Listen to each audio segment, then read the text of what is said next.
అండి, welcome to Nishi channel. ఈరోజు మన వీడియోలో సింపుల్ అండ్ టేస్టీగా పెసరపప్పు చారుని ఎలా చేసుకోవాలో చూపించబోతున్నాను.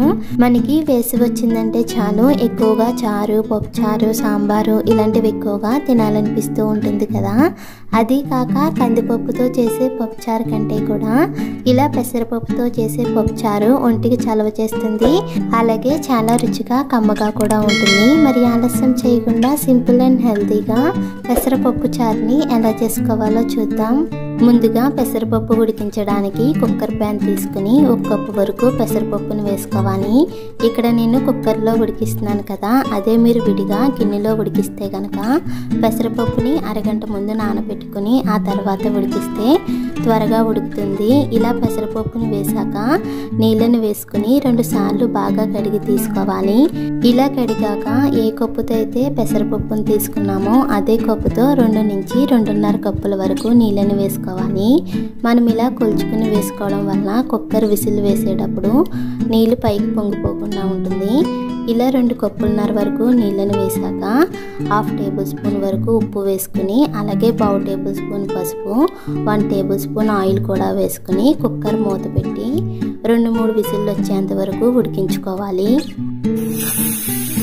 ఇలా 2-3 విసిల్లు వేసాక కుక్కర్లో ఉన్న ఆవిరి మొత్తం పోయిన తర్వాత కుక్కర్ మూత తీసి చూసారు కదా, పప్పు బాగా ఉడికింది. ఇప్పుడు ఈ పప్పుని మెత్తగా స్మాష్ చేసుకోవాలి. మనకి ఇక్కడ పప్పు మెత్తగా ఉడికింది కాబట్టి నేను ఇలా స్మాష్ చేస్తున్నాను. మనకు కావాలంటే పప్పు గుత్తుతో అయినా స్మాష్ చేసుకోవచ్చు. ఇలా పప్పుని మెత్తగా స్మాష్ చేసుకున్నాక ఇప్పుడు ఇందులో 1 ఉల్లిపాయని పొడిగ్గా కట్ చేసుకుని వేసుకోవాలి. అలాగే మన కారానికి తగ్గట్టుగా 5-6 పచ్చిమిరపకాయలు కూడా కట్ చేసుకుని వేసుకుని 2 టమాటాలని కూడా చిన్న చిన్న ముక్కలుగా కట్ చేసుకుని వేసుకోవాలి. ఇప్పుడు ఏ కప్పుతో అయితే పెసరపప్పును తీసుకున్నామో అదే కప్పుతో 4 కప్పుల వరకు నీళ్ళని వేసుకోవాలి. మనకి పప్పు చారు కొంచెం పలుచగా ఉండాలంటే 5 కప్పుల వరకు నీళ్ళని వేసుకోవచ్చు. కొంచెం చిక్కగా ఉండాలంటే కనుక ఇలా 4 కప్పుల వరకు నీళ్ళని వేసుకోవాలి. అలాగే 1/2 కప్పు వరకు చిక్కగా పిండిన చింతపండు రసాన్ని వేసుకోవాలి. ఇక్కడ మనకి పులుపు అనేది మన టేస్ట్కి తగ్గట్టుగా చూసుకుని వేసుకోవాలి. మనకు కావాలంటే ఈ చింతపండు రసం ప్లేస్లో చివరిన పప్పు చారు పెట్టిన తర్వాత 1 నిమ్మకాయని రసం తీసుకునైనా వేసుకోవచ్చు.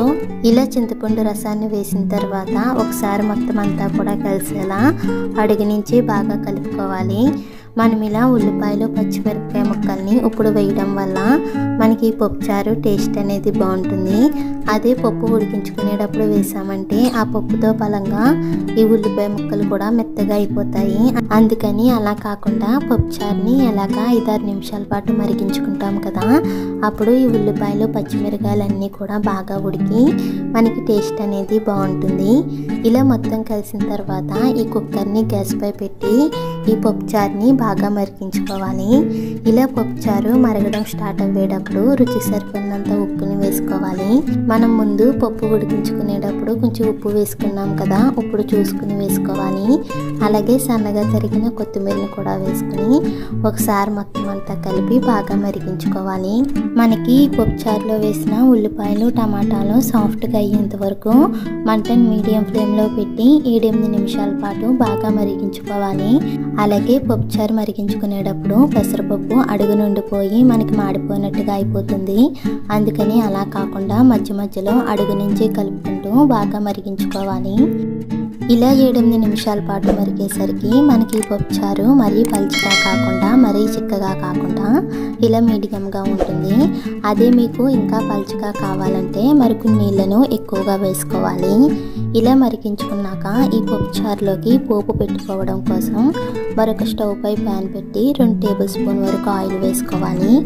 ఆయిల్ వేడెక్కిన తర్వాత 5-6 వెల్లుల్లి రేకల్ని చితక్కొట్టుకుని వేసుకుని, అలాగే 1 టేబుల్ స్పూన్ ఆవాలు, 1 టేబుల్ స్పూన్ జీలకర్ర, 4 ఎండుమిర్చి వేసుకుని లైట్గా ఫ్రై చేసుకోవాలి. ఇవి కొంచెం వేగాక కొంచెం కరివేపాకును కూడా వేసుకుని బాగా ఫ్రై చేసుకోవాలి. ఇలా పోపు దినుసులన్నీ కూడా బాగా వేగిన తర్వాత మనం ముందుగా మరిగించుకున్న పప్పు చారులోకి వేసుకోవాలి. ఇప్పుడు మొత్తం అంతా కలిసేలా బాగా కలుపుకొని 1 నిమిషం పాటు మరిగించుకొని గ్యాస్ ఆఫ్ చేసుకోవాలి. అలాగే ఈ పప్పు చారులో చింతపండు రసం వేసుకోకపోతే కనుక ఇప్పుడు 1 నిమ్మకాయని రసం తీసుకుని వేసుకోవచ్చు. అంతే వేడివేడిగా పెసరపప్పు చారు టేస్టీగా అయితే రెడీ అయిపోయింది. ఈ వేసవిలో ఇలా పెసరపప్పు చారు చేసుకుంటే ఒంటికి చలవ చేస్తుంది. మీరు కూడా ఇక్కడ చూపించే విధంగా ఒకసారి ట్రై చేసి చూడండి. ఈ వీడియో మీకు కూడా నచ్చినట్లయితే ప్లీజ్ లైక్ చేయండి, షేర్ చేయండి, సబ్స్క్రైబ్ చేసి పక్కనే ఉన్న బెల్ బటన్ని క్లిక్ చేయండి. Thank you for watching.